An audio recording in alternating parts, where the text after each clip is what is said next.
रहा update news.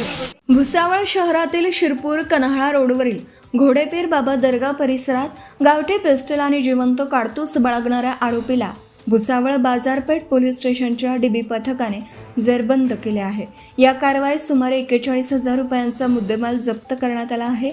जळगावचे police अधीक्षक श्रीकांत धिवरे, अपर police अधीक्षक संदीप गावित तसेच उपविभागीय पोलीस अधिकारी केदार बारबोले यांच्या मार्गदर्शनाखाली शहरातील अवैध शस्त्र बाळगणाऱ्यांवर कारवाई करण्याच्या सूचना देण्यात आल्या होत्या।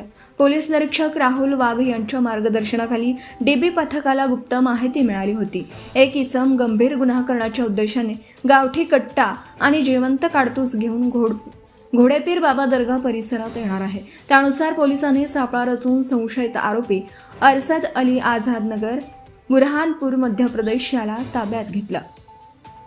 त्याच्या झडती दरम्यान 40,000 रुपये किमतीचे लोखंडी गावठी पिस्टल मॅगझिनसह तसेच 1,000 रुपये किमतीचा एक जिवंत काडतूस असा एकूण 41,000 रुपयांचा मुद्देमाल आढळून आला।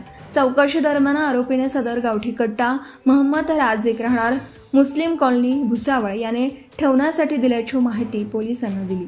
या प्रकरणी दोघांविरोधात गुन्हा रजिस्टर क्रमांक 236/2026 नुसार आर्म ॲक्ट कलम 325 तसेच महाराष्ट्र पोलीस कायदा कलम 37(1) 135 गुन्हा दाखल करण्यात आला आहे। या प्रकरणाचा पुढील तपास पोलीस हेड कॉन्स्टेबल कांतीलाल केदारे करीत आहेत। ब्युरो रिपोर्ट मुराद पटेल।